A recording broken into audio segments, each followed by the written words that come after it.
आज हमारे लिए बड़े ही दुख की बात है कि दरभंगा की अंतिम महारानी कामसुंदरी देवी, जो महाराजा धीराज कामेश्वर सिंह की तीसरी पत्नी थी, राजघराने की आखिरी महारानी के रूप में जाना जाता था।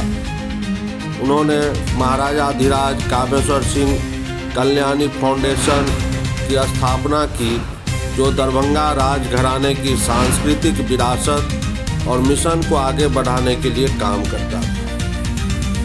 आज सुबह 96 वर्ष की उम्र में उनका देहांत हुआ। उनके देहांत से संपूर्ण मिथिलावासी शोकाकुल है।